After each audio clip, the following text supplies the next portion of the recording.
si vous en avez l'envie. Merci. Donc, du coup, bonjour à tous. Je m'appelle Manon. Je suis issue du batch 6, voilà, donc réalisé il y a plus de 2 ans maintenant. Voilà, je suis ici pour vous présenter donc mon métier de vraiment data analyst web et tracking, aussi appelé donc web analyst ou digital analyst. Voilà. Donc on va démarrer tout de suite. Donc, pour démarrer juste un rapide sommaire, on va commencer par du coup je vais commencer par vous présenter mon parcours professionnel. Ensuite, on parlera un petit peu des contextes et des enjeux du groupe Caravelle où je travaille actuellement. Avant de du coup vous présenter les différents rôles, les différents interlocuteurs et les objectifs donc, de la Web Analytics. Ensuite, je vous parlerai un petit peu du stack technologique sur lequel je travaille au quotidien et également 3 types de demandes, voilà, que je peux recevoir, 3 exemples concrets de demandes, d'analyse ou de bugs. Et enfin, on terminera par tout ce qui est voilà, atouts, compétences, conseils, notamment en lien avec la formation DataBird. Et voilà, à la fin, on va demander des petites questions, mais n'hésitez pas à les poser, surtout pendant la présentation. Je pense que on peut, il n'y a pas de souci. Ok, donc juste pour démarrer, donc quelques mots sur mon parcours professionnel. Donc, je suis issue d'une formation d'ingénieur en agronomie. Alors avec 3 premières années plutôt au cursus agroalimentaire, et j'ai décidé de faire une spécialité qui touchait plus à l'économie. Voilà, donc finalement vous allez me dire assez loin de la data, mais pas totalement, puisque j'ai réalisé pendant ce cursus 3 stages qui touchaient tous à l'analyse de données. Donc pas forcément l'analyse de données avec Python, SQL ou la data vise, mais on avait quand même ce côté analytics qui me plaisait beaucoup. Mais il me manquait un petit peu l'aspect business, et j'étais aussi intriguée par le marketing. Donc c'est pour ça que j'ai décidé de faire la formation de DataBird, donc à la sortie d'école. Vraiment, j'ai enchaîné, je crois, 2 semaines après. Ça a été très rapide. Et donc cette formation que vous êtes en train de terminer, donc très enrichissante, très intéressante. À la suite de quoi, donc j'ai fini en novembre, j'ai laissé, on va dire, le mois de décembre passer, les fêtes passer tranquillement. J'ai démarré ma recherche d'emploi donc en janvier, et j'ai décroché donc mon premier job, premier CDI, donc dans un cabinet de conseil, donc une agence marketing, on appelle ça comme on veut, donc chez OptimizeMeter. Et c'était donc un cabinet de conseil spécialisé dans la Web Analytics. Voilà, donc c'est un module qu'on avait initialement dans le cursus DataBird, voilà, il y a encore, je pense, quelques mois, si je me trompe pas, qui n'est plus disponible, je crois, à l'heure actuelle. Et donc on avait 2 ou 3 jours spécialisés sur justement les outils, notamment Google Analytics, Google Tag Manager, et voilà, c'était très très sympa, et ça a un petit peu attisé ma curiosité sur notamment tout ce domaine-là. Chez OptimizeMeter, donc excellente formation, hein, vraiment le conseil, je recommande pour monter en compétences. Je pense qu'il n'y a rien de mieux, c'est, on va dire, la bonne école. Le seul petit bémol, c'est que j'étais en régie, donc j'étais pas chez les clients, et il m'a rapidement manqué un petit peu le côté relationnel. Donc c'est pour ça que j'ai décidé donc de quitter OptimizeMeter pour rejoindre le groupe Caravelle, où je suis depuis maintenant un petit peu plus, non, même pas 2 ans, un petit peu moins de 2 ans.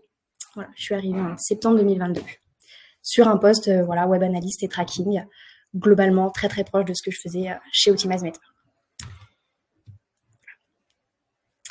Pour vous présenter un petit peu donc ce groupe Caravelle, c'est un groupe qui a été créé en 2000. On est actuellement environ 1000 collaborateurs. On travaille sur 6 marques. Donc c'est des marques qui sont spécialisées dans tout ce qui est agence de voyage. Voilà, vous en connaissez peut-être. Donc il y a Promo Vacances, il y a Fram, AB Croisière, EcoTour, Partir pas cher et Promo Croisière. Donc voilà, on a des canaux de distribution, donc principalement en ligne via les sites internet, où du coup se passe 100% de mon travail. Et on a ensuite de la vente également en agence physique et via le call center. Donc c'est une entreprise qui, pendant le Covid, a dû finalement un petit peu réfléchir à la suite, et elle s'est dit bon, ok, là le business il est quasi à l'arrêt, il va falloir qu'on trouve une solution, et ils ont eu, je pense, la très bonne idée de se dire ok, on va moderniser le stack techno, on va refondre les sites, on va en profiter. Et donc là ça fait 4-5 ans maintenant qu'il y a une vraie volonté de modernisation, et également de devenir 100% data driven. Donc là vraiment il y a eu une grosse montée en compétences et une refonte globale du socle data, qui est donc toujours en cours, mais qui est plutôt maintenant sur la fin. Donc c'est vraiment chouette. Donc voilà, l'idée, c'est vraiment moderniser le stack techno dans le but de centraliser l'information, de vraiment regrouper toutes les bases de données dans un seul et même endroit, et tout ça dans le but de vraiment faciliter l'accès aux informations et les prises de décision. Donc si je vous présente un petit peu maintenant mon rôle, enfin mes rôles, et puis les interlocuteurs avec qui je travaille au quotidien. Donc il y en a beaucoup. C'est ça qui est assez intéressant. Il y a beaucoup de relationnel dans ce job. Donc globalement, pour résumer, ce serait vraiment de recueillir, de définir et de cadrer donc les besoins data pour les équipes du marketing digital. Donc je peux vous les présenter assez rapidement. On va avoir déjà l'équipe, tout ce qui est e-merchandising. Donc en fait, c'est l'équipe qui va vraiment animer le site web via elle va créer des pages produits dédiées pour Noël, pour le Black Friday, pour la Saint-Valentin, pour Pâques, etc., etc. C'est vraiment l'équipe qui fait vivre un petit peu le site et qui propose des nouveautés. On va ensuite avoir tout ce qui est SEO. Donc là, on va vraiment être sur le référencement naturel sur Google. On va avoir le social ads avec Facebook, TikTok, Instagram. On a aussi du SIA avec notamment les annonces payantes, les annonces Google Ads, voilà, les liens sponsorisés. Également tout ce qui est donc, product owner, développeur. Là, c'est vraiment pour la partie développement web. C'est-à-dire que on traque de la donnée, elle vient pas nulle part. Donc, il y a vraiment des demandes précises à faire. Je détaillerai un petit peu tout ça tout à l'heure.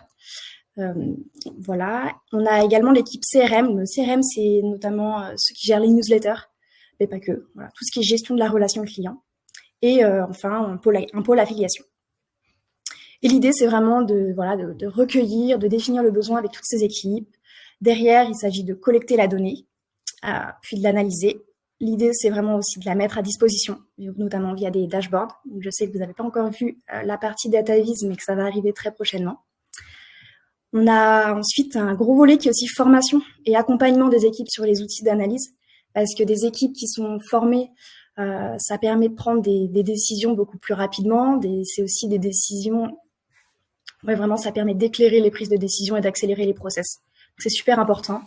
Et pour info aussi, on est 2 sur le pôle de web analyse. C'est peu finalement pour l'intégralité du périmètre. Et donc, ça nous évite aussi, ce volet formation va nous éviter d'avoir 50 questions par jour de j'ai pas mes données comme il faut, je comprends pas mon segment, mon machin, voilà. Donc ça, c'est très important. Et enfin, on a aussi un gros volet qui est maintenance et amélioration continue. Voilà, on a constamment les sites qui sont en évolution, des nouvelles pages, des nouvelles fonctionnalités. On a aussi beaucoup de bugs. Ça fait partie du jeu. Donc, voilà. Je ne sais pas si vous avez des questions déjà pour l'instant. Est-ce que tu peux donner un acronyme de SEO et SEO? Pardon, c'est Search Engine Optimization pour SEO et pour SES, c'est Search Engine Advertising. Donc les objectifs de la Web Analytics, donc il y en a 3 grands, c'est-à-dire qu'on va vraiment chercher à savoir, à analyser l'acquisition sur le site, c'est-à-dire d'où viennent nos utilisateurs, par quel levier ils arrivent. Voilà, donc globalement, quelle équipe contribue le plus à amener des utilisateurs sur le site, sur les sites. En deuxième, on a l'analyse de l'attribution. Donc là, c'est l'attribution des ventes. Quel pôle finalement va générer le plus de chiffre d'affaires. Et ensuite, on a tout ce qui est analyse du comportement des utilisateurs. On va regarder un certain nombre de choses, comment les utilisateurs se baladent sur le site. Est-ce qu'on a des étapes, je sais pas, par exemple, des étapes dans le tunnel d'achat qui sont bloquantes, sur lesquelles on pourrait peut-être optimiser l'expérience pour justement fluidifier un petit peu les taux de passage dans le tunnel jusqu'à la conversion finale. Voilà, donc je peux vous présenter maintenant quelques KPI clés justement que les équipes demandent. On va déjà avoir tout ce qui va être les nombres de sessions, les nombres de sessions par levier, par page, tout ce qui est taux de rebond. Donc taux de rebond, c'est vraiment un utilisateur, il arrive sur le site et il est à peine arrivé qu'il est déjà parti. Donc bon, c'est pas forcément du trafic très qualifié. Et donc ça, c'est un élément qu'on regarde et qui est très important. Parce qu'un taux de rebond qui augmente subitement, ça peut vouloir dire un certain nombre de choses, notamment, je sais pas, un bug, un temps de chargement qui est super long. Alors forcément, ça, il n'y a rien de pire, on est tous pareils. Si la page a mis 8 plombs à charger, on va ailleurs. Donc ça, c'est un exemple. Voilà, donc on regarde aussi le temps de chargement, on va regarder les taux de passage entre 2 étapes. Alors, je vous parlais du tunnel, mais ça peut aussi être, je sais pas, d'une liste de produits vers un produit en particulier. voir un petit peu comment les utilisateurs se comportent. Et finalement, ce qui va nous intéresser énormément, c'est tout ce qui est taux de conversion. Donc, le taux de conversion et le temps de conversion. Ça, c'est intéressant. Et finalement, le CA généré. Ça, voilà. Il y a un moment donné, on a beau tout optimiser, si ça génère pas de CA, c'est pas drôle. C'est pas le but. J'en profite juste parce que j'ai quelques demandes de notions là, que tu viens de citer. Oui. Des personnes qui sont en ligne, notamment, est-ce que tu peux expliquer ce que c'est le tunnel? Ah oui, pardon. Le tunnel, en fait, c'est tout ce qui arrive après, donc ce qu'on appelle la partie vitrine. Donc c'est après l'ajout au panier. C'est vraiment les étapes où on va renseigner les informations, voilà, nom, prénom, adresse pour la livraison par exemple, la carte bancaire, etc., jusqu'à l'achat final. Super. Et sur la partie session? Oui, c'est vrai. C'est une très bonne remarque, désolée. Alors du coup, une session, ce qu'on considère comme une session Web Analytics, alors en tout cas sur Google Analytics, c'est un utilisateur qui passe jusqu'à 30 minutes jusqu'à 30 minutes sur les sites. Voilà, passé ces 30 minutes, on compte une seconde session. Donc un utilisateur peut générer plusieurs sessions sur la même visite. Donc on a des notions d'utilisateur, de session, de visite. Et, pour chaque page, on a des notions de vue. Voilà. J'ai une question, s'il te plaît. Sur l'analyse de comportement des users, quand par exemple vous avez un taux des paniers qui ne sont pas validés, est-ce que c'est toi qui fais des propositions, par exemple d'envoyer des codes promo, d'envoyer un mail, de faire une email, c'est pas toi qui fais des propositions? Non, là c'est pas à moi du coup. Nous on va dire ok, par exemple on peut améliorer quelque chose à cet endroit-là, mais ensuite on passe la main vraiment aux équipes CRM, produits, enfin voilà, c'est ça. Merci. Tac. Donc maintenant, si on parle un petit peu du stack techno, la première partie, c'est donc ce que je vais commencer à vous expliquer tout à l'heure, c'est vraiment la partie développement.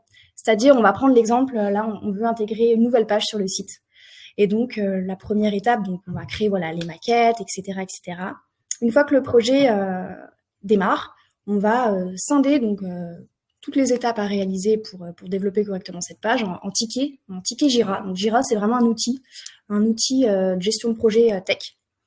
Voilà, un système de ticketing. Donc on déplace les tâches attribuées à chaque développeur, si c'est en cours, réalisé, en phase de test, en production. Et donc dans ces fameux tickets, il y a des tickets dédiés au tracking analytics. Donc c'est des tickets dans lesquels je vais spécifier, voilà, on a telle page, il me faudrait un événement qui s'appellera page vue, dans lequel on va passer un certain nombre de paramètres, le nom de la page, le navigateur de l'utilisateur, etc., etc., pour avoir un maximum d'informations. Ensuite, on va également demander aux développeurs de pousser des éléments. Par exemple, si on clique un produit, on va devoir pousser un événement qui s'appellera select item, par exemple. Voilà. Et on va faire ça sur l'intégralité du site, sur toutes les pages. Et donc, ça va nous permettre de collecter énormément d'événements et qui seront ensuite mappés. Donc, si vous voulez, on va venir brancher un petit peu tout ça grâce à Google Tag Manager, qui est notre outil de gestion de tag. Un tag, pour résumer, c'est un petit bout de code qu'on vient placer là dans cet outil et qui va venir passer les données d'un point A à un point B.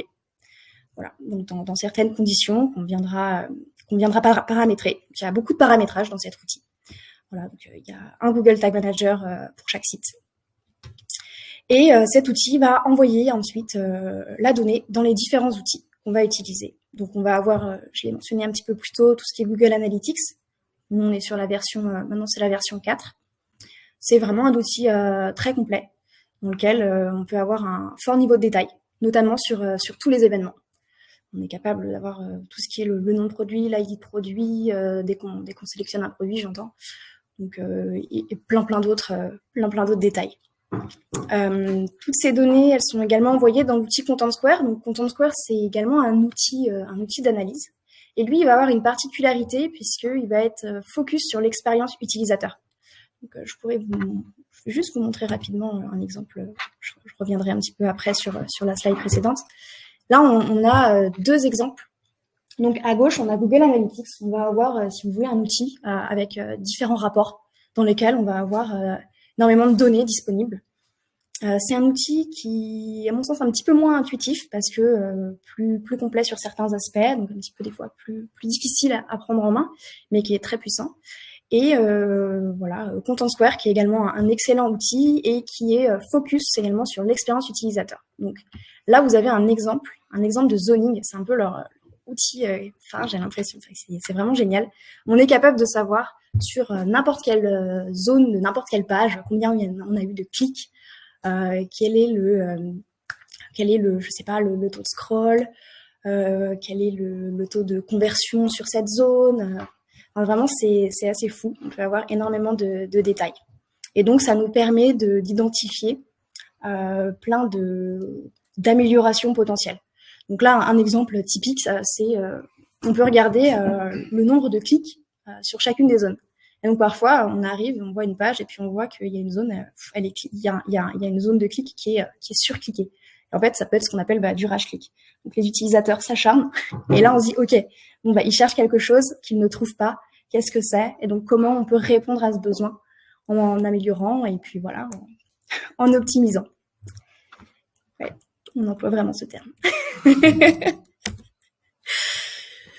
Donc voilà, donc Google Analytics, Content Square, on envoie aussi toutes ces données dans BigQuery, qui est notre data warehouse, vraiment dans lequel on va venir pouvoir requêter en SQL pour faire des analyses un petit peu plus approfondies.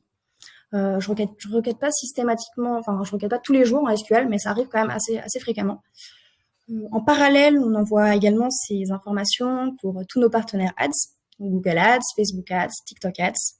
Et on envoie aussi un certain nombre de data vers Chameleon. Chameleon, c'est un outil qui est aussi super. Ça nous permet de faire des A/B tests. Donc, je sais pas si c'est un terme. Ouais.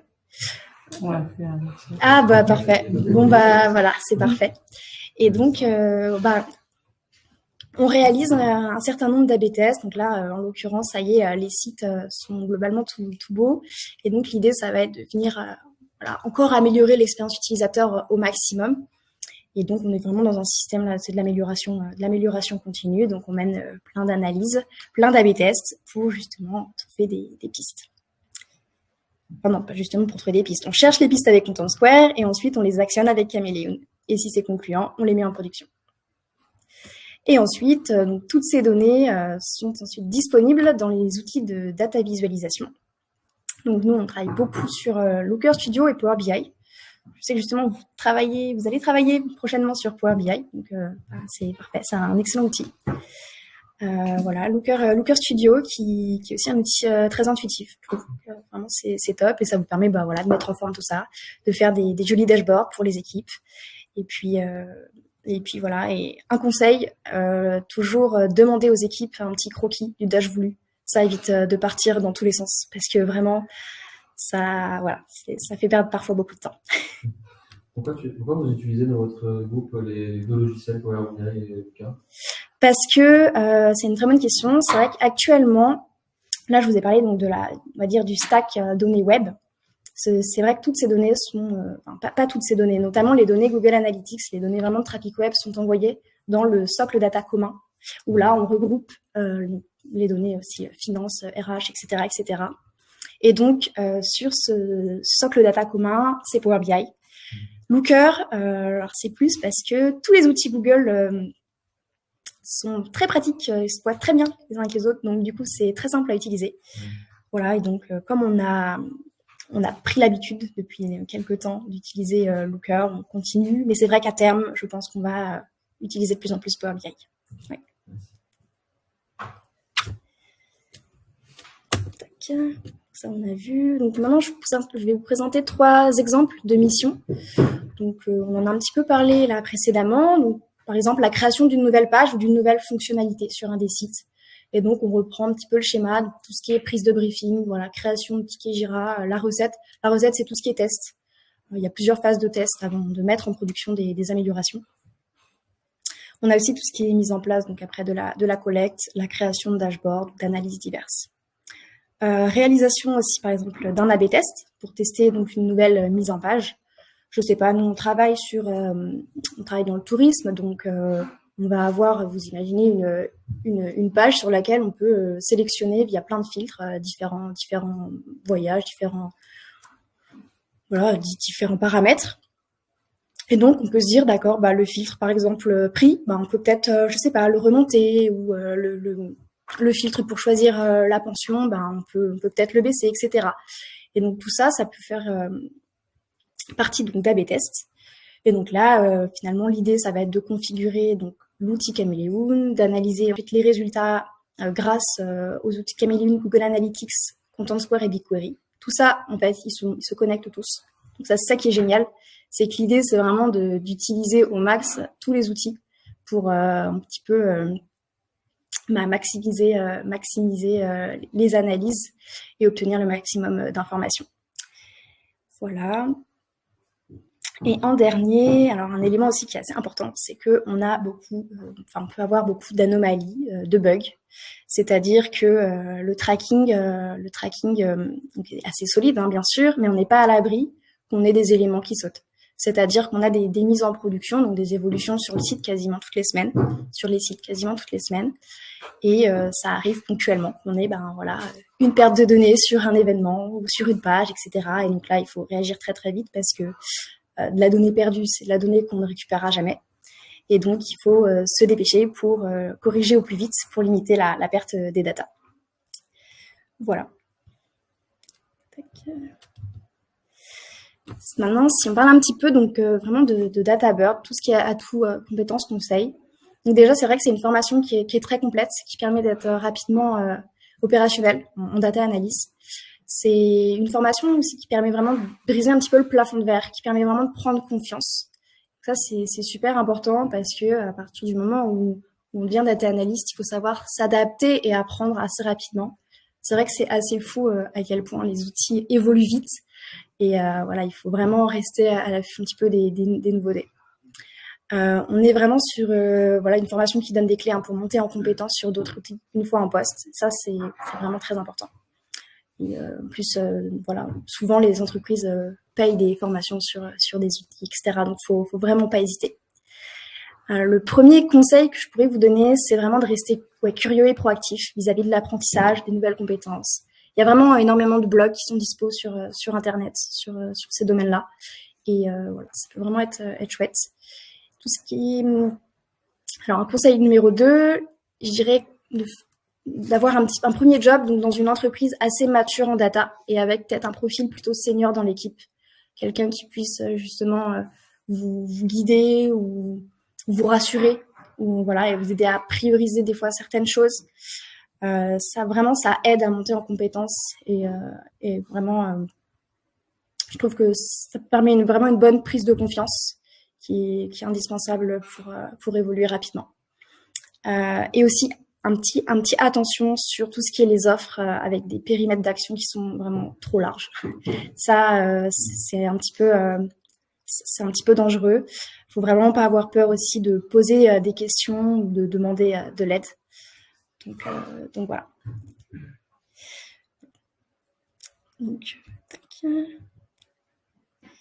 Voilà, je ne sais pas si vous avez des questions. Est-ce que tu fais du télétravail? Les carnets, ça me secret. Alors, On pense à toi, Ricardo. On va lui donner l'info. Occasionnellement. Voilà. C'est pas une entreprise, le groupe Caravelle ne fait pas de télétravail. Très peu. Occasionnellement, ça. c'est juste Ça veut dire pas. Ah ouais, je pense vraiment de temps en temps. Ouais. Ricardo, il va pas me suivre là-bas, je pense. Je vais poser une question. La semaine dernière, en fait, je trouve que c'est mon camarade derrière qui l'a évoqué.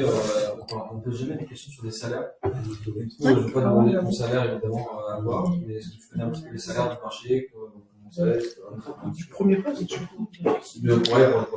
Pour un premier poste comme ça en sortie, tu tournes autour des 40K et après, en perspective d'évolution, je pense que tu peux facilement gagner 5K tous les 2 ans. Au début, en tout cas. Voilà. Tu peux nous donner un exemple d'une mission que tu as particulièrement appréciée? Alors que c'est particulièrement apprécié, je pense que les premiers A/B tests, ça fait pas longtemps qu'on en fait et c'est vraiment assez sympa. Surtout qu'on utilise, c'est la première fois qu'on utilise vraiment tous les outils les uns avec les autres. Il y a des intégrations, il y a des intégrations qui ont été développées pour justement permettre ça. Et on avait jusque-là pas encore pu les exploiter. Donc voilà, c'est assez satisfaisant quand on arrive à retrouver nos petits dans tous les outils et à se dire, OK, bah là, on a une analyse qui est complète et globalement, on a analysé tout ce qu'on pouvait analyser, donc on est globalement sûr de nos résultats. Le processus de recrutement chez Clarivate, Le process de recrutement, alors moi j'avais eu un, c'est une bonne question là. J'avais eu un premier entretien avec le directeur marketing, voilà, donc vraiment sur des questions. Il n'y avait pas forcément de questions techniques, c'était plus relationnel, présentation d'émissions, etc. Et ensuite j'ai eu un point avec donc ma binôme, qui est ma binôme actuellement.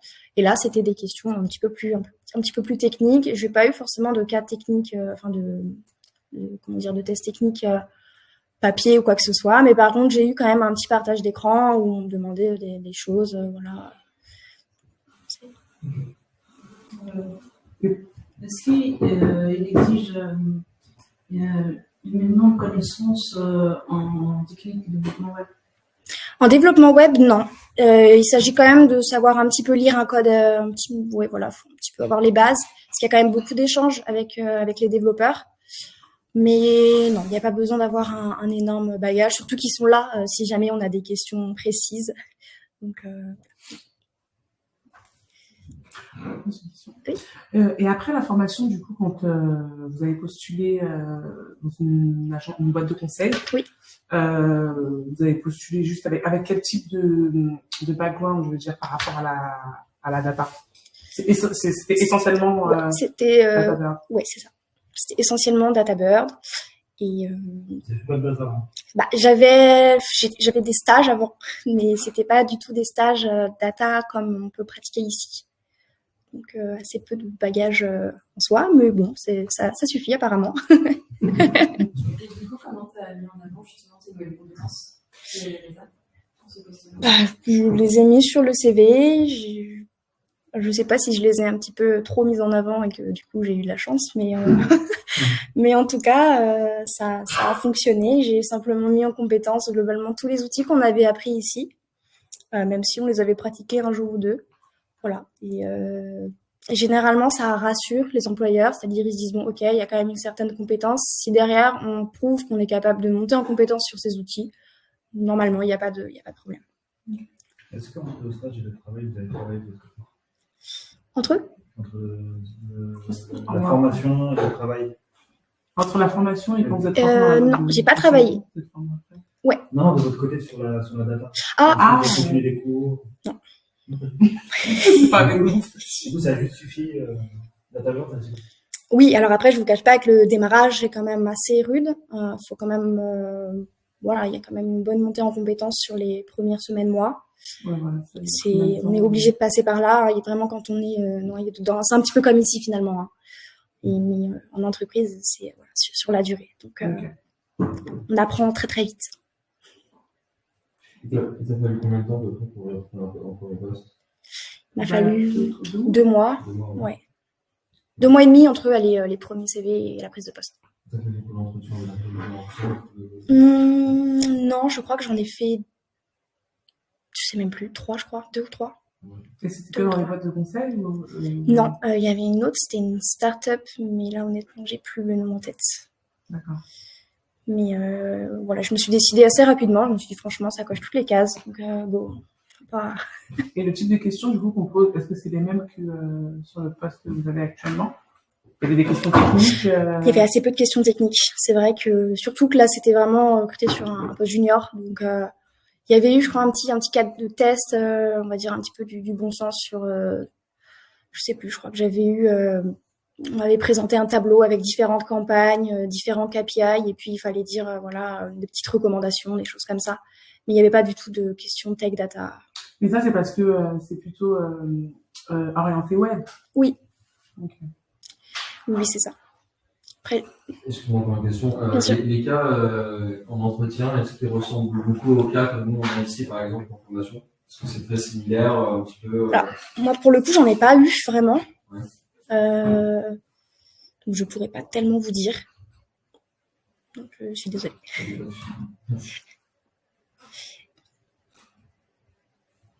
Les 2 questions sur ce problème.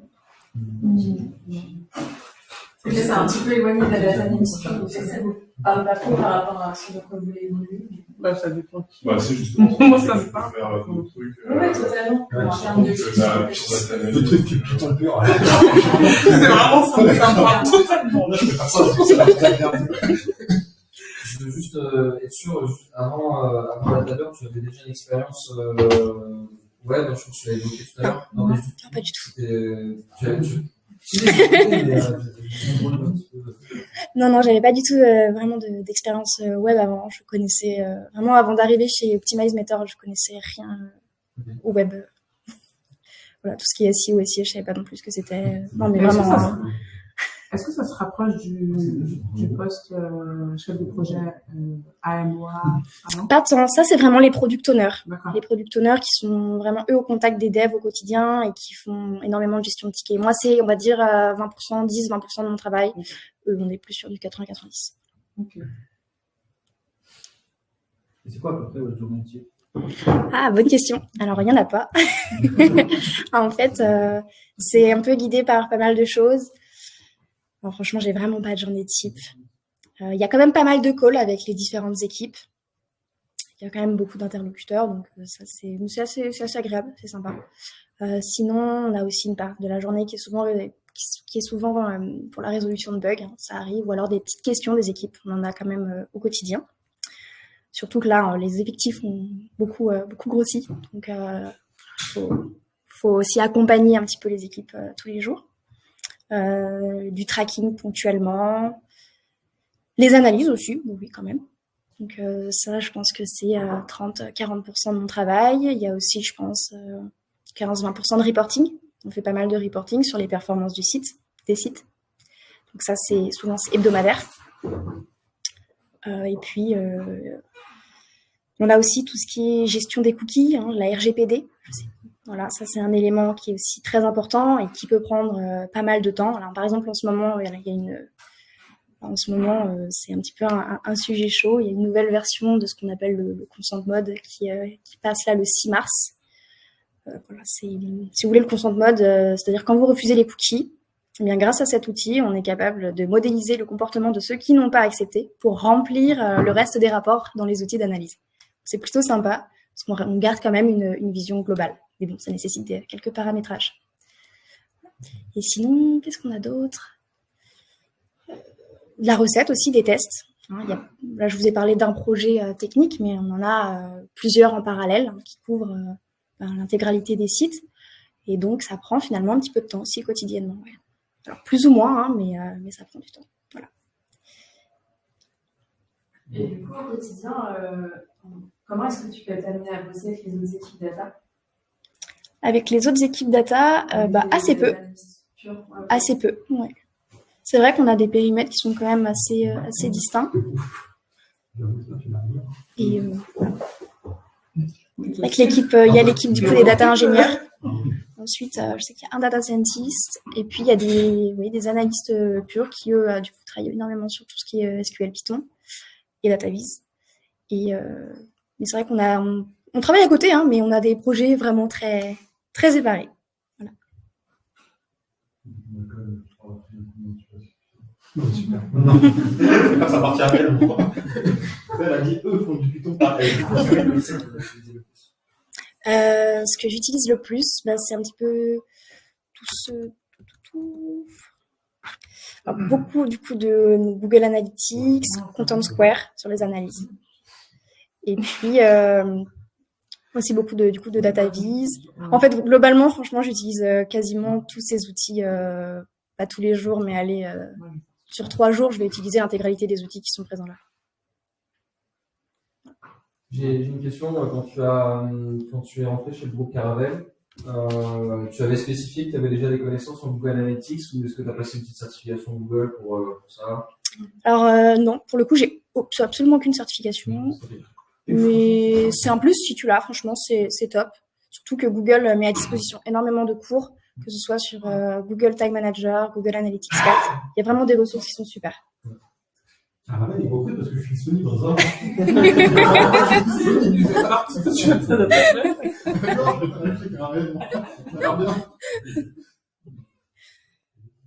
Dans un mois, Comment? Commencer avec un senior. C'est vrai que c'est quand même sympa quand on commence avec un senior, ouais. Parce que ça te permet vraiment de prendre confiance. Tu te dis, si jamais je me trompe, il y a quelqu'un qui peut vérifier, checker. Et en fait, souvent, on réussit par nous-mêmes. On a un backup et psychologiquement, c'est très chouette. Ça nous enlève aussi une pression parce que on a quelqu'un qui peut nous aider aussi à prioriser. On est aussi deux à faire front parfois, si jamais il y a besoin de dire bon voilà, telle tâche a pris un peu plus de temps que prévu, c'était pas prévu, voilà. On est deux à avoir le même discours par exemple. Est-ce que vous utilisez l'intelligence artificielle? Alors dans le groupe Caravelle, oui, là justement, il y a pas mal de sujets IA qui arrivent, plutôt du coup sur la partie data science. Moi, je ne fais pas ce type de projet, mais je sais que oui. Est-ce que vous pouvez, si vous allez sur ChatGPT ou sur... Ah oui, ça m'arrive d'utiliser ChatGPT, ouais, très très souvent. Ah ouais, carrément. Carrément, hein, sur du SQL, des fois, on a besoin de cleaner 2-3 colonnes, etc. Bon, c'est assez rare parce qu'avec ce process, en fait, on récupère des données qui sont quasiment propres à 100%. On est extrêmement, en fait, vigilant sur cette étape-là. Il faut que le data layer, il soit nickel. Et à partir de là, en fait, les données, elles sont clean. Mais ça peut arriver que parfois, on ait des petites demandes un peu précises, un petit peu précises, plus précises que ce qu'on a d'habitude. Et là, il faut qu'on recline 2-3 trucs. Et là, oui, j'utilise ChatGPT. Est-ce que tu essaies parce qu'il y a des outils du coup que tu n'utilises pas, est-ce que tu essaies de garder un peu la main pour l'avenir, par précaution, c'est-à-dire si je vois un poste, peut-être que je maîtriserai un petit peu. Alors, non, pas tant. Ouais. Alors, si tu fais référence par exemple à Python, ouais, par exemple. pour le coup, ça fait très longtemps que je n'ai pas utilisé Python, globalement, depuis la fin du bootcamp. Ça se perd vite un petit peu, non? Je pense que ça se perd vite, mais tu peux aussi rapidement te remettre dedans. Okay. Parce que vraiment, à partir du moment où tu as un peu compris le principe, tu refais tous les TD, voilà, Non, je pense que ça peut facilement revenir. Et puis, si un jour, on te dit, voilà, là, tu as un nouveau projet qui arrive, tu vas devoir coder en Python, déjà, ça va, je pense, t'intéresser. Donc, tu auras envie de te replonger un petit peu dans tout ça. Tu vas avoir... Maintenant, c'est vrai qu'avec l'IA, franchement, c'est génial. On peut trouver des infos super facilement. Bon, après, il faut un peu l'adapter. Hein. Ça marche pas en copier-coller, hein, on le sait tous. Mais c'est sympa. Donc, je pense pas que ce soit forcément un gros problème. Ok. Et comment vous êtes formé sur Power BI? Comment vous êtes formé sur Power BI? Là, on a une formation en interne, 3 jours, à fond sur l'outil. Est-ce que toi, tu avais vu Tableau? Oui, c'est vrai, je ne l'ai pas précisé. Alors, on a vu Tableau et Looker Studio. Ok, et du coup, la transition, elle était facile, tu connaissais bien? En fait, globalement, tous les outils de DataVis, ils fonctionnent sur le même principe. Vraiment, à partir du moment où on a un peu compris comment sont formatées nos données, où elles sont, etc., derrière, c'est globalement du drag and drop et de la mise en forme. Et c'est assez satisfaisant à faire. Voilà, c'est sympa. J'avoue bientôt. Ça marche, merci beaucoup, Manon. Merci.